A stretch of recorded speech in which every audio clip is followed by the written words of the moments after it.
नमस्कार मित्रांनो, आचार्य 90 FM सगळ्या प्रेक्षकांचं मी तेजस्विनी मनपूर्वक स्वागत करते। आज आपण आमंत्रित केलेला आहे राणी वर्मा यांना आणि खास त्या सांगीतिक महोत्सव जो 3 दिवस आता शासनातर्फे आयोजित करण्यात आलेला आहे आणि त्याचं पहिला दिवस आहे आणि त्याचं शानदार सोहळ्याचं उद्घाटन आज राणी वर्मा आणि संगीतकार कौशल इनामदार यांच्या हस्ते होणार आहे। राणी वर्मा, तुमचं खूप मनपूर्वक स्वागत आहे आचार्य 90 FM। नमस्कार। आणि आज पहिला दिवस माणिक वर्मा यांना आपण श्रद्धांजली पण हा कार्यक्रम सादर करतोय, तर आईविषयी काही आठवणी आमच्याबरोबर शेअर करा प्लीज। नमस्कार।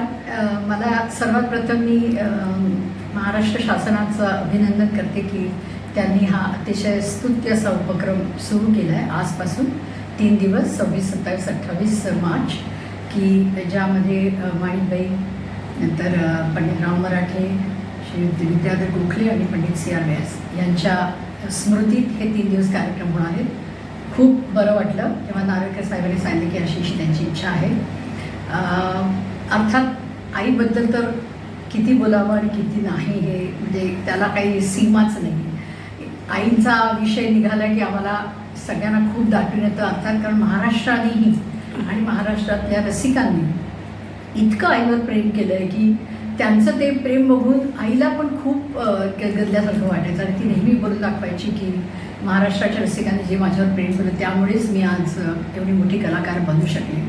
तेव्हा आमचं हे भाग्य आणि आमची पुण्य आहे की आम्ही आईच्या पोटी, माणिक वर्मांच्या पोटी जन्म घेतला। अर्थात तिची संगीत कला इतकी थोर आणि इतकी उच्च कोटीची आहे की आम्ही कोणीही तिथपर्यंत पोचूच शकत नाही। हा आमचं दुर्दैव म्हणावं लागेल, पण तरीही आईचं जे स्थान एक कलाकार म्हणून, एक आई म्हणून आणि कुटुंबातील एक व्यक्ती म्हणून सगळ्या घरादाराला जे आहे कौतुक, अभिमान आणि गर्व ते शब्दात वाखण्यात म्हणजे शब्दात सांगताच येणार नाही। फक्त एवढीच आहे की आमच्याकडनं जेवढं होईल तेवढी त्यांनी आम्हाला शिकवलेलं, आईनी वडिलांनी दोघांनी शिकवलेली शिकवण आम्ही आयुष्यभर चालू ठेवावी। गाणं घेतलं नाही पण निदान त्यांचं गाणं ऐकून तृप्त मनाने आयुष्यभर जगत राहावं एवढीच आमची इच्छा आहे। हो, आणि नवीन येणाऱ्या पिढीसाठी हा खूप छान म्हणजे सांगीतिक महोत्सव आहे। त्यातनं सगळे हे पंडित राम मराठे, पंडित विद्याधर गोखले असू दे, माणिकताईंची सगळी गाणी ही सगळ्या तरुण पिढीला ऐकायला मिळतील आणि आत्ताची तरुण पिढी ग्रास्पिंग पॉवर खूप छान आहे आणि मस्त ते लवकर शिकून घेतात, तर तरुण पिढीसाठी हा आदर्श सोहळा आहे। अगदी नक्कीच आहे। आणि मला असं वाटतं की 1920 किंवा 15 ते 30 या काळात देवाने सगळी अमूल्य रत्न संगीतात क्षेत्रातली ही अशी पृथ्वीवर पाठवली मला असं वाटतं। कारण एकाहून एक कलाकार इतके सुंदर होते आणि अतिशय निगर्वी, काही कोणाला काही त्याच्यात म्हणजे हेवे दावे नाही, इतकं मित्रमैत्रिणींसारखं वातावरण असायचं। त्यामुळे त्यांची कला पण खूप एकमेकांच्या मदतीने सुद्धा जोपासली गेली आणि आजची पिढी ही आजही ह्या सगळ्या लोकांचं स्मरण करते। आणि तुम्ही बघतात की जेव्हा लहान मुलांच्या कॉम्पिटिशन्स होतात तेव्हा 9 वर्षाच्या 10 वर्षाच्या मुलीही आईची गाणी म्हणतात। मला वाटतं तेच आईच्या गाण्यांचं वैशिष्ट्य आहे की तिची गाणी एकतर तिचा पिच जो होता तो असा साधारण होता, काळी 4 वगैरे, त्यामुळे सगळ्या नॉर्मल बायकांना तो म्हणता येईल असं। म्हणजे मम्मी नेहमी म्हणायची की मी माझ्या संगीताने, माझ्या भावगीतांनी, भजनाने मी सगळ्यांच्या घराघरात पोचले। म्हणजे कोणी आईचं गाणं म्हटलं तर ती मुलगी शालीन आणि सुंदर आणि सोज्वळ आणि सात्विक असणार हे एक समीकरणच झालेलं असायचं। आणि आम्हाला खरंच आनंद आहे की ही आजची पिढी खूप मेहनती आहे, ते करतायत, अनुकरण का होईना पण निदान त्या निमित्ताने त्यांच्यावर चांगले संगीताचे संस्कार होत आहेत आणि त्या नक्कीच या क्षेत्रात सगळ्यांनी पुढे जाऊन फक्त थोडीशी मेहनत, चिकाटी आणि जे शिकलायत ते आयुष्यभर टिकवण्याची त्यांची धडपड कुठे कमी पडता कामा नये। नक्कीच। आता मी विचारेन संगीत नाट्य रंगभूमीबद्दल, कारण आता थोडं संगीत नाटकं फार कमी होत आहेत, तर त्या दृष्टीने तुम्ही काय मार्गदर्शन कराल की संगीत नाटकं व्हायला हवीत? कारण बरेच आणि आता चित्रपट संगीत झालेले आहेत, कट्यार काळजात घुसली म्हणा, पण आता नाटकंही तशी व्हायला हवीत। त्याच म्हणजे तो काळ सुवर्ण काळ होता, तो आजही आम्हाला आवडेल पाहायला। नाही, सुवर्ण काळ तोही होता। जे मला वाटतं की मध्ये एक 10-15 वर्ष संगीत रंगभूमी अगदीच कुठे अस्तित्वात नव्हती। त्या मानाने आता परत त्याचं पुनर्जीवन होत आहे. इनफॅक्ट शुभदा दादरकर आणि श्रीकांतमध्ये मामा मामी हे दोघं त्यांचा खूप ह्याच्यात सहयोग आहे की योगदान आहे की त्यांनी ही संगीत रंगभूमी त्यांच्या शिष्यांद्वारे ते कोर्सेस घेत आहेत नाट्यसंगीतांचे आणि त्यांचे शिष्य स्टेजवर ती कला सादर करत आहेत. त्यामुळे कुठेतरी लोकांना आवड आहेच आणि काय आपण जशी आवड लोकांमध्ये रुजवू तसं त्याला ते आवडतं. मध्ये संगीत नव्हतंच त्यामुळे नव्या पिढीला काही कळतच नव्हते की नाट्यसंगीत म्हणजे काय. पण आता तो मला असं वाटतं की ती एक दरी जरा कमी होत चालली आहे. नवीन पिढीला पण त्याचं खूप आकर्षण आहे. एक अमुक एक वर्ग आहे अर्थात तो प्रत्येक क्षेत्राचा जसा वर्ग असतो. क्लासिकल ऐकणारे वेगळे असतात, भावगीत भजन ऐकणारे वेगळे.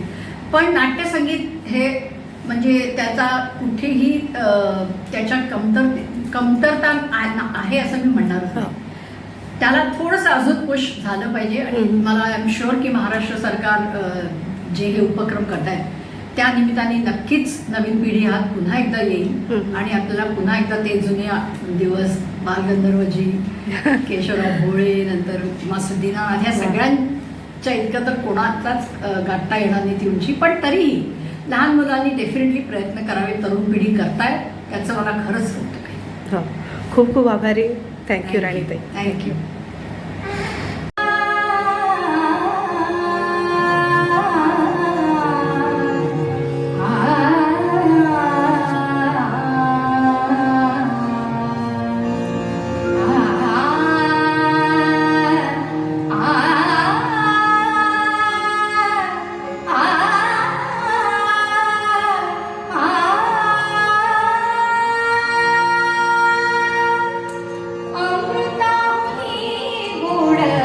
नाम तुझे देवा, नाम तुझे देवा, अमृताहुनी गोड नाम तुझे देवा, नाम तुझे देवा.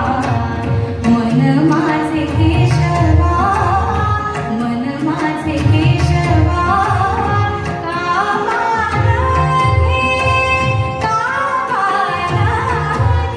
अतिशय गोड आठवण पुलंनीच सांगितली स्वतः. पुलं असं म्हणतात की चितळ्यांच्या मिठाईच्या दुकानापासून आश्रय बंगल्याच्या वाटेपर्यंत रचून संपलेलं हे गाणं. अर्थातच पुलंनी गदिमांना सांगितलं असेल गाणं हवं, तेव्हा गदिमांनी विचारलं म्हणजे नेमकं काय पाहिजे तुला. तर पुलं म्हणाले की विणकराच्या मागाचा जो ठेका असतो त्या चालीवर मला गाणं पाहिजे. घरी पोहोचेपर्यंत एक लिफाफा पडलेला होता, त्याच्यावर गाणं लिहून आलं होतं. आणि हे गाणं ऐकताना आम्ही कौशलशी या गाण्याबद्दल जेव्हा बोलत होतो तेव्हा कौशलने फार सुंदर या गाण्याबद्दल हे गाणं उकलून सांगितलं, आम्हाला उलगडून सांगितलं. हा जो हातमागाची जी लय जी पुलंना अपेक्षित होती ती गदिमांनी इतकी सुंदर शब्दांमधून मांडली. म्हणजे 5व्या अक्षरावर सम येते आणि ती हातमागाची लय. अर्थात ते गाणं ऐकताना तुम्ही सुद्धा ती लय शोधायचा प्रयत्न कराल. त्या लिफाफ्यावर गाणं होतं, कबीराचे मिळतो शेले, कौसल्याचा राम आहे, कौसल्याचा राम.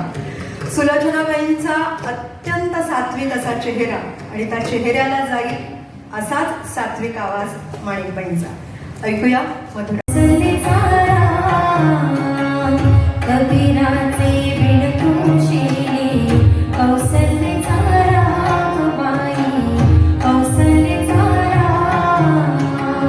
भावड्या या भक्तासाठी देव करी काम, कौसल्याचा राम बाई. नमस्कार प्रेक्षक हो, आचार्य 90 FM मध्ये मी तेजस्विनी आपलं मनपूर्वक स्वागत करते. आज आपल्यासोबत आहे संगीतकार कौशल इनामदार सर.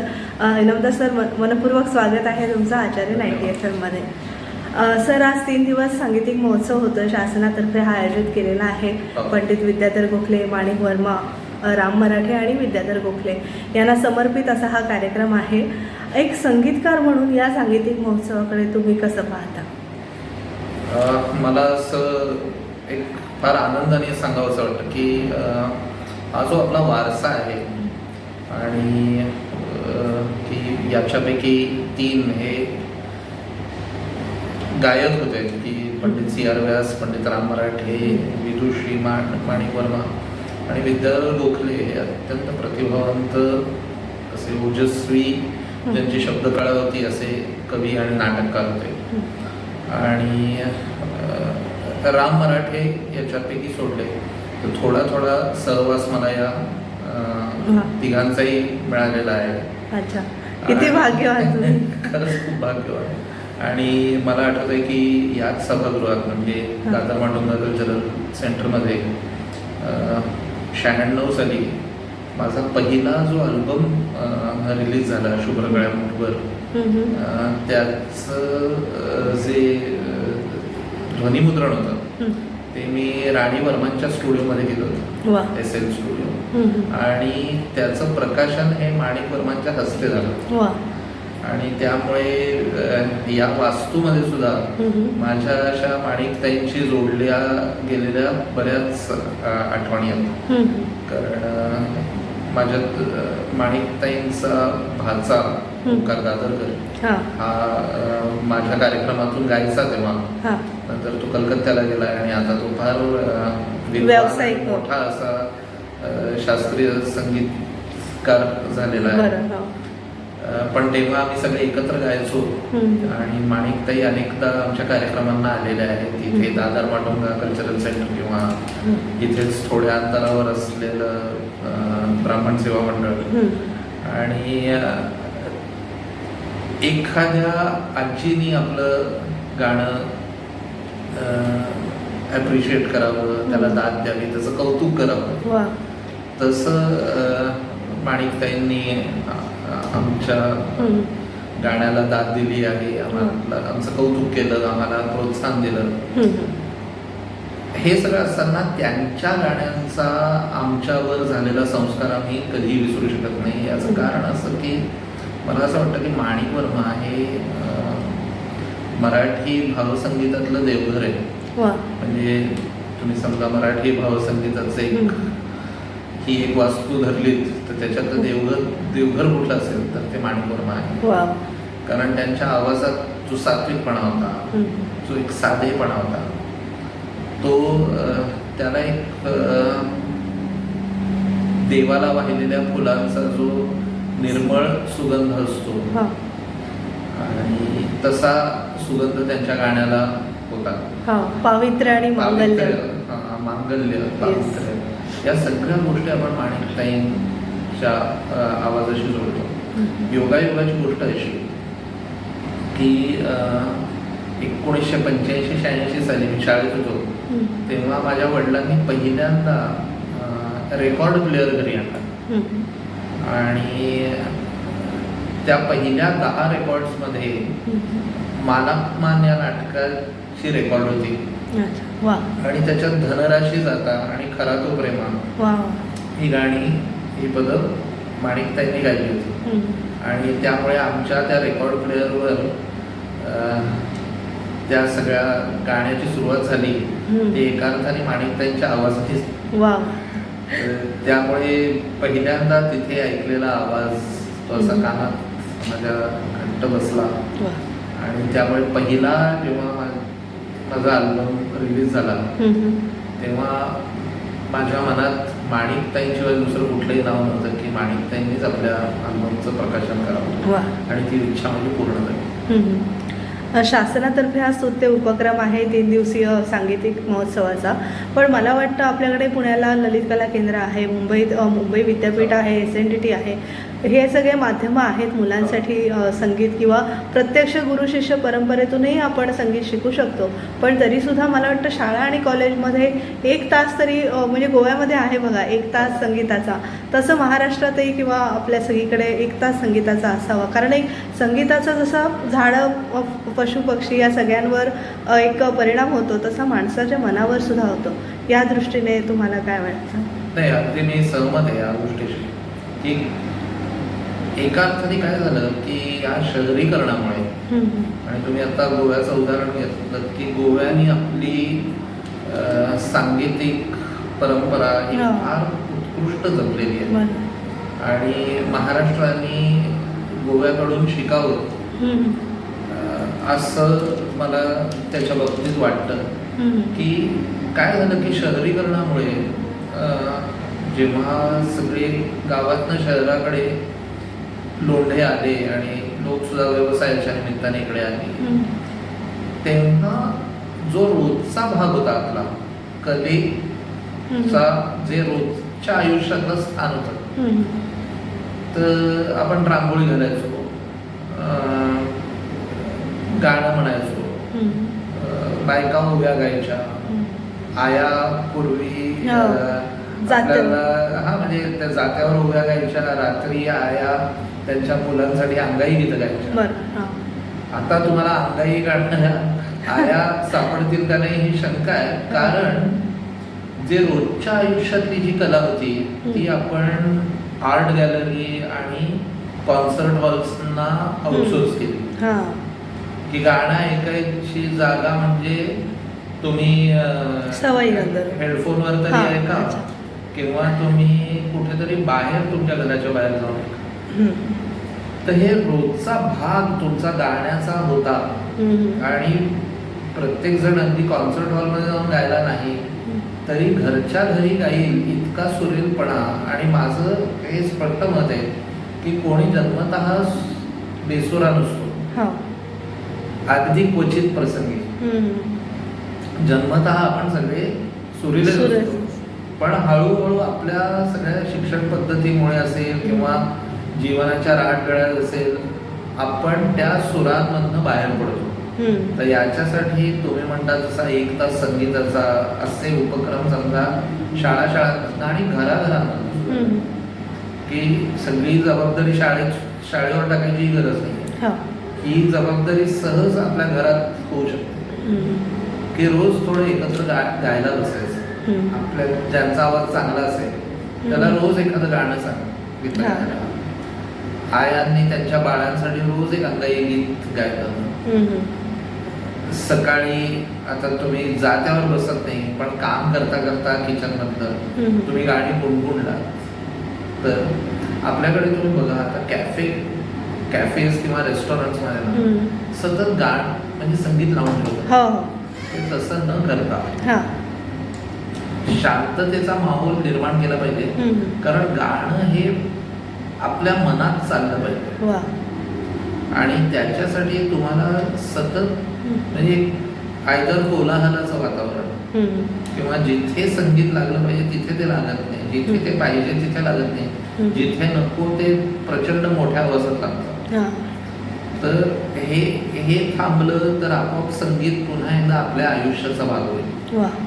आणि ते म्हणजे आपल्या शेतीसारखं संगीत सुद्धा सेंद्रिय हवं, ते ऑर्गॅनिक हवं, आपोआप येणार.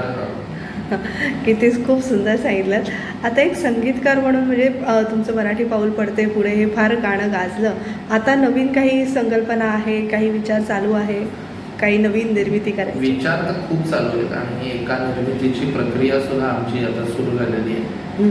एक अमृताचा वसा नावाचा एक प्रकल्प हातात घेतलाय करायला आणि त्यातली 3 गाणी झाली की मराठी जी अभिजात मराठी कविता आहे ती पुन्हा एकदा तिचं माध्यमांतर होऊन ती गाण्यात आली. तर ती जास्तीत जास्त तरुणांपर्यंत पोहोचेल आणि त्या निमित्ताने उत्तम मराठी भाषा, चांगलं सकस मराठी संगीत असं हे त्याच्यामुळे ते पोहोचेल आणि टिकून राहणार काहीतरी आपण करावं. की आता 1000 लोकांनी त्याला दाद नाही दिली पण 1000 वर्षांनी 10 लोक ते ऐकत राहिले. तर असं काहीतरी एक त्याच्यातनं निर्मिती व्हावी असा एक प्रयत्न सुरू आहे आणि हेतू शुद्ध असावा. त्याप्रमाणे तो हेतू शुद्ध आहे, पण ते राहील की नाही 1000 वर्षांनी वगैरे जेव्हा हा प्रश्न ते शेवटी काळ ठरवतो. आपला हेतू तसा असला तर हे मराठी सारस्वतांचे जे शब्द आहेत मग अगदी केशवसूत असो किंवा कुसुमाग्रज असो किंवा महानोर असो किंवा ग्रेस असो यांचे शब्द पुढच्या पिढ्यांपर्यंत टिकून राहावे, टिकून राहावे. जावे, बरं. याच्यासाठी म्हणून हा प्रकल्प आम्ही करतो. वा, खूप शुभेच्छा. आणि धन्यवाद. जाता जाता थोडं काही गुणगुणू शकाल तर प्लीज, एक विनंती आहे. जरूर. आता दादर माटुंगा कल्चरल सेंटरमध्ये बसलेलोच आहे आणि माणिक वर्मांचाही विषय निघाला आहे.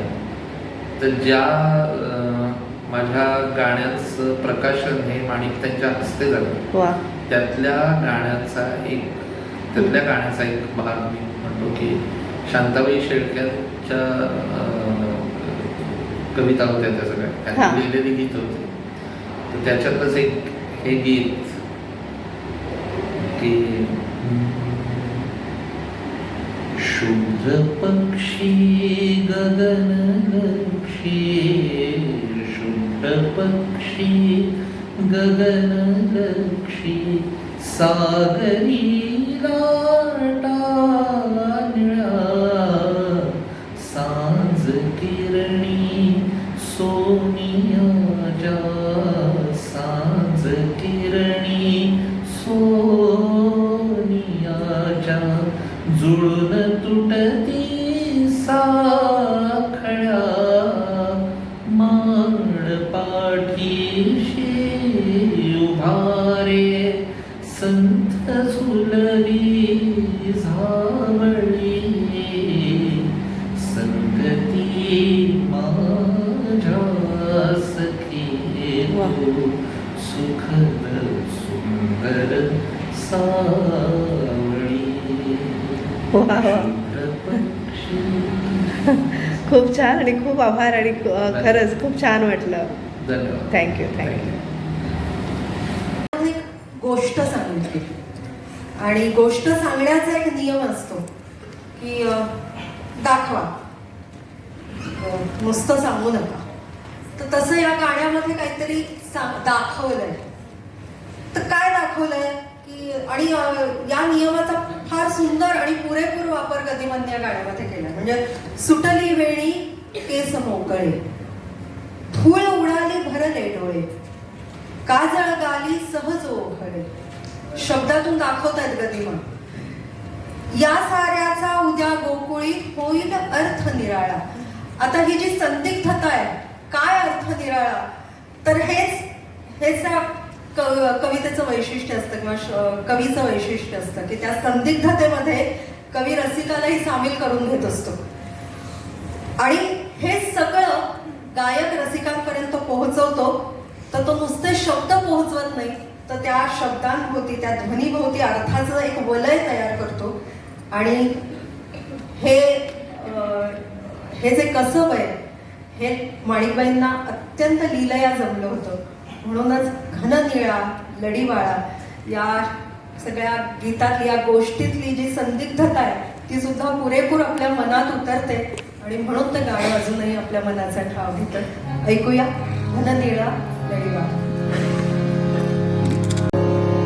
घननीळा लढीवाळा,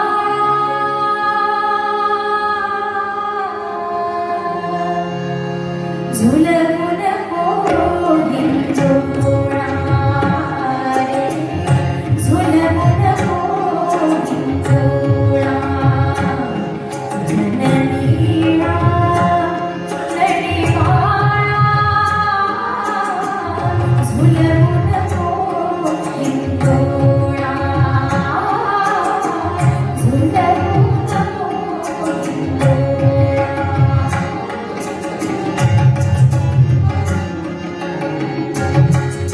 त्यांना खूपच कृष्णाची गाणी त्यांच्या वाट्याला आली आणि हा मला योगायोग वाटत नाही, कारण माणिक वर्मा म्हणजे मराठी भावसंगीताच्या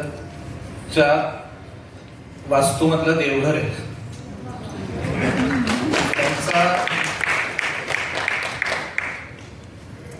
तो गालिबनी शेर लिहिला ना की इस सादगी पे कौन न मर जाए, खुदा लढते हैं और हाथ में तलवार भी नहीं. तर तो त्यांनी माणिकबाईंना बघितल्याशिवाय कसा काय लिहिला हे खरं रहस्य आहे. कारण त्यांनी म्हणजे मगाशी अस्मिता बोलता बोलता फार सुरेख म्हणाली. मला माहिती नाही किती लोकांचं लक्ष गेलं त्याच्याकडे. ती म्हणाली की वसंत पवार, शांता शेळके आणि माणिकताई यांच्यातला एक दुवा म्हणजे त्या तिघांच्याही कलेतलं अजिबात सोपं नसलेलं साधेपण. आणि खरोखर आहे अशी की साधेपणात एक गोष्ट आहे की तो असावा लागतो, तो आणता येत नाही कुठून, त्याचा अभिनिवेश तुम्हाला आणता येत नाही. आणि मला वाटतं हे कारण असावं की इतकी भक्तिगीत म्हणजे त्यांच्या आवाजातली शृंगार सुद्धा भक्ती व्हायची, इतका त्यांच्या गाण्यामध्ये ती सात्विकता अशी दिसलेली. आता राणीताई म्हणाल्या ना की त्या तरुण गायकांच्या गाण्याला जायच्या अगदी, तर तो अनुभव मी घेतलेला आहे. या हॉलमध्ये असेल किंवा इथेच ब्राह्मण सेवा मंडळात असेल, एक 2-3 कार्यक्रम तरी मला असं आठवत आहे की माणिक ते आमच्या कार्यक्रमाला येऊन बसलेले आहेत सहज आणि खूप त्या प्रोत्साहन द्यायच्या.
नाट्यसंगीत पण हळूहळू गायला लागली होती. तोपर्यंत नाट्यसंगीत तिला गायचं होतं ते बालगंधर्वांसारखंच गायचं होतं, झाली तो पण बालगंधर्वांसारखंच गायचं होतं, पण त्याला नंतर तिला. पण जेव्हा तिला लावणी गायला विचारलं की जाळीमध्ये बाबूजीने, ते आधी जरा ती थोडीशी म्हणजे म्हणाले की लावणी माझ्या आवाजात जरा माहीत नाही कशी वाटेल आणि लोक सुद्धा ऍक्सेप्ट करतील. आता मी की नाही, तुझा पाया एवढा तयारी, आणि ती लावणी म्हणजे नुसती लावणी नाही, ती पंजाबी ढंगाची, त्याच्यात सगळ्या ताना हरकती ते सगळं आहे ते. त्यामुळे ती जवळजवळ क्लासिकल बेस्डच आहे, शास्त्रीय संगीताच्या वर आधारितच त्या सगळ्या पंजाबी टिपिकल लढे असतात त्या सगळ्या तिच्या आवाजात. आणि त्या म्हणजे बाबूजींना खात्री होती की तू म्हणशील चालू, पण बेसिकली तिचा स्वभावात असा जरा भिडस्त होता. म्हणजे बापी आता लावणी म्हणायची म्हणजे, कारण मला आठवत आहे की तिने ठुमरी पण ती जेव्हा म्हणायची, हे जर थोडंसं विषयांतर करते मी, ठुमरी पण ती जेव्हा म्हणायची तेव्हा तेवढ्या करता ती अवॉइड करायची म्हणणं की ते मध भरी अखियां तिहारी वगैरे ते तिला आवडायचं. तर वडिलांनी माझ्या एकदा तिला विचारले की तुम इतना सब कुछ अच्छा गाती हो, भावगीत भजन ये सब कुछ शास्त्रीय तो है ही, लेकिन ठुमरी क्यों नहीं गाती? म्हटली की नाही, मला ते ना शब्द ते नाही मध्ये भरी तर पप्पा माझे कवी होते, उर्दू शायर होते अलाहाबादचे. तेव्हा त्यांनी क्षणात त्या मधभरी अखियां शब्द बदलून मधुभरी बन्सियां हे करून त्यांनी ते शब्द बदलून ते पुढचं सगळं की मधुभरी बन्सियां सुध सारी बिसराई तुम्हारी वगैरे असे काहीतरी ते सगळे पप्पांनी शब्द बदलले. ते सगळे जे काय तिला ऑकवर्ड होत होतं म्हणण्यासारखं ते सगळे शब्द त्यांनी लगेच हिंदी त्याला कृष्णाचं आणि याचं स्वरूप दिलं. आणि मग मम्मी जे धडाक्यात गायला लागली, म्हणजे लोकांना आश्चर्य वाटतं की ही दादरची, पुण्याची, सदाशिव पेठेतली माणिक दादरकर आणि इतक्या सराईतपणे बनारसी ठुमरी आणि लखनवी ठुमरी आणि ते सगळं कसं काय गाऊ शकते. पण एक तर जे हातात घ्यायचं त्याच्यावर कसून मेहनत घ्यायची, मग ते न्यायचं ते उच्च कोटीलाच न्यायचं, ते असं आधीमध्ये कुठे लडखडत ठेवायचं नाही. ती तिची जी जिद्द होती की संगीतातलं उच्च स्थान प्रकट करायचं. त्याच्यामुळे मग तिने त्या सगळ्या म्हणजे गिरिजा देवी वगैरेंच्या बरोबर पण त्यांनी बेगम अख्तर यांचा खूप प्रभाव होता.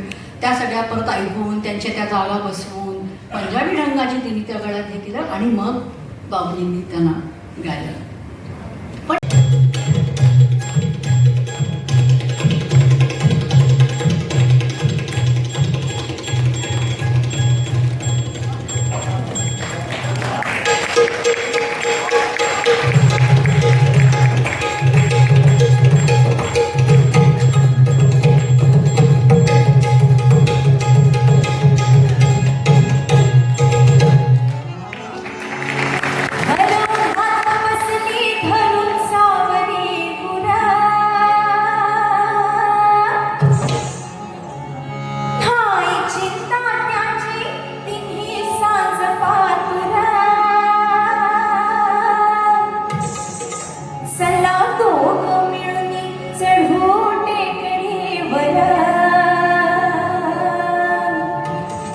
चढता चढता धरा हात की वाटत से रुंदा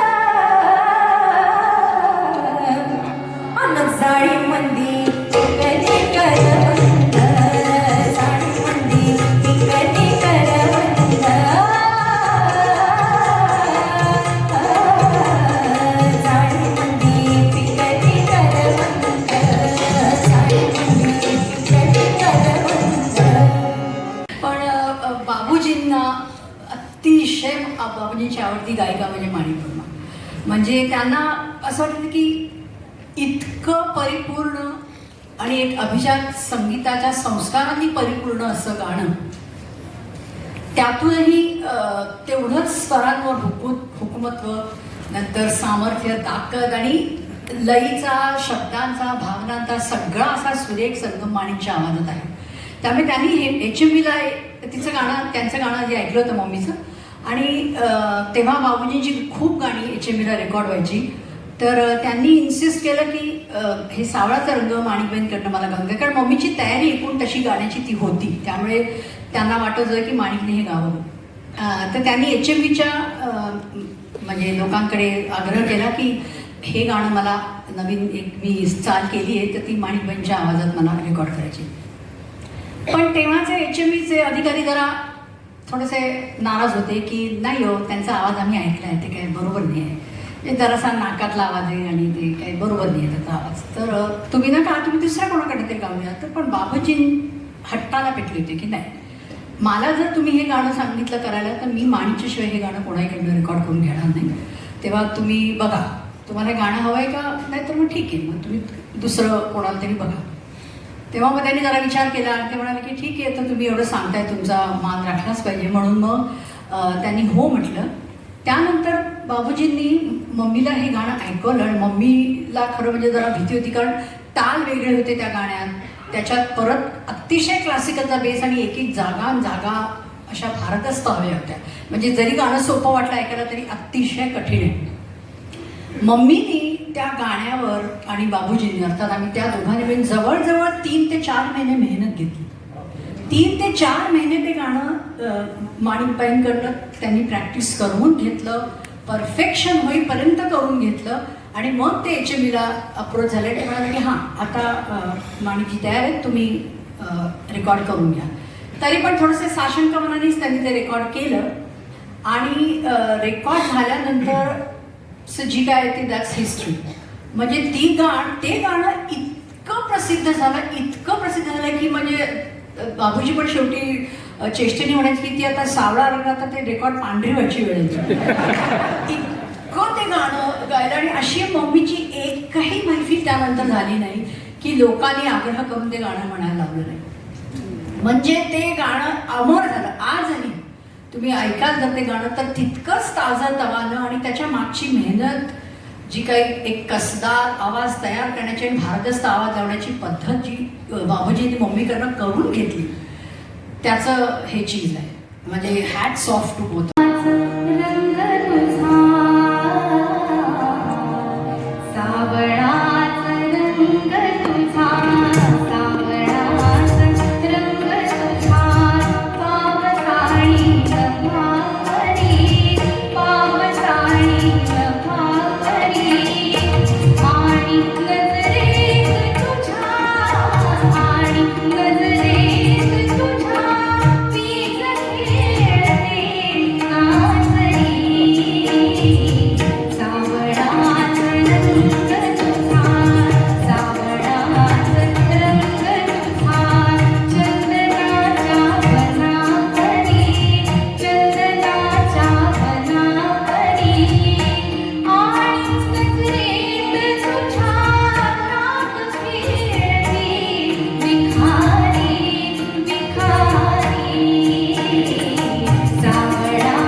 त्या चित्त चोरट्याला हे गाणं झालं. आणि पुन्हा एकदा याच सभागृहाशी ती आठवण निगडीत आहे म्हणून सांगतो की दादर माटुंगा कल्चरल सेंटर तर्फे अनेक वर्ष आंतर महाविद्यालयीन सुगम संगीत स्पर्धा घेतल्या जातात.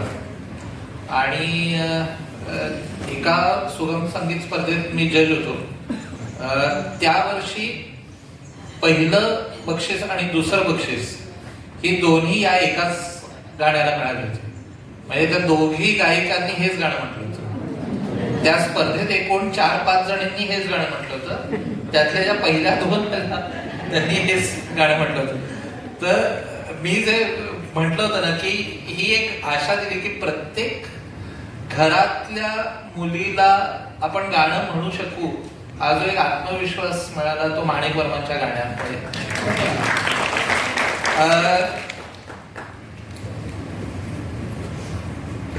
आता सुद्धा आवाज त्यांचा ऐकताना मला असं वाटलं की खरं तर या सावळ्या तनूचे असेल किंवा त्या चित्त चोरट्याला असेल, ही खरं तर प्रेमगीतच आहेत.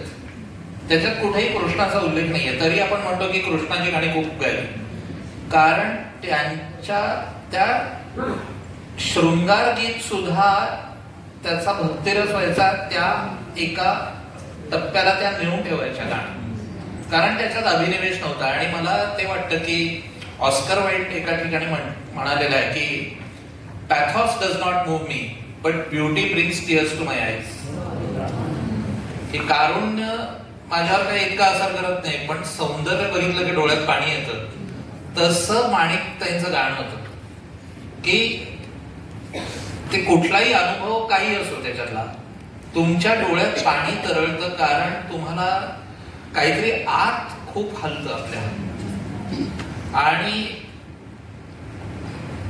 आजचं जग असं आहे, 1 मिनिटाच्या रेळांचं जग आहे की तुम्हाला एक काय म्हणतो चकित अनेक गोष्टी करू शकतात, पण तुम्हाला स्पर्श फार कमी गोष्टी करतात. अशा जगामध्ये माणिक वर्मांचं गाणं हा एक आश्वासक सूर आहे आपल्या साधेपणाचा, सात्विकपणाचा, जगण्यात जे काही सत आहे त्याचा. आणि त्यामुळे मला नेहमी माणिकताईचं गाणं ऐकल्यावर असा, तुम्हाला ठुमरी जरी त्यांची ऐकली किंवा नाट्यगीत ऐकलं, शृंगार गीत ऐकलं, प्रेमगीत ऐकलं, तरी तुमच्या मनात जो भाव तो त्यांच्या प्रिझम मध्ये जाऊन सगळे रस शेवटी भक्ती रसाकडे आणि शांत रसाकडे जातात असं त्यांच्याबद्दल वाटतं.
उत्कृष्ट गीतकार, लेखक, कवी, शायर सगळे होते, पण त्यांनी कायम मम्मीला प्रोत्साहन देण्यासाठी त्यांनी स्वतःची कला बाजूला ठेवली. म्हणजे असा इतका प्रोत्साहित करणारा साथीदार आणि प्रत्येक क्षणाला मम्मीची साथ देणारा असा तिला साथीदार मिळाला, म्हणून मला वाटतं माणिक वर्मा घडल्या आणि त्या आजपर्यंत तुमच्या सगळ्यांच्या मनात आहेत. हे ह्याच्या मागचं खूप मोठं योगदान आहे. जर तुमची इच्छा असेल तर मी पप्पांची एक झलक शायरीची म्हणून दाखवायला मला आवडेल. त्यांची प्रतिभा खरंच सुंदर होती. त्यांनी कधी स्वतःचं कौतुक केलं नाही, ते कायम पडद्यामागे राहिले, पण ते कायम माणिकबाईंच्या पाठी आणि आमच्या सगळ्यांच्या पाठी कणखरपणे उभे राहिले आयुष्यात. त्यांची एक नजम मला आठवली. सोपे शब्द आहेत पण अर्थ फार छान त्याचा गहन आहे. एक तार कहीं छू जाती है, एक तार कहीं छू जाती है, झनकार निकलती जीवन भर. एक तार कहीं छू जाती है, झनकार निकलती जीवन भर. आवाज नहीं होती जिनमें ऐसी भी सदाएं होती हैं.